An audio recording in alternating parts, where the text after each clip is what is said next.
Hey everyone, today I'm gonna show simple and healthy breakfast recipe. Take 200 grams of fresh curd. Curd is a great source of probiotics. To this, add 4 teaspoons of soaked chia seeds. It's rich in fiber and omega-3.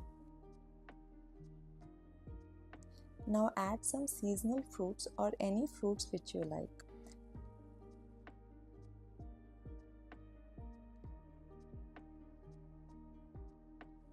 Add some dry fruits and nuts, and finally 1 teaspoon of honey.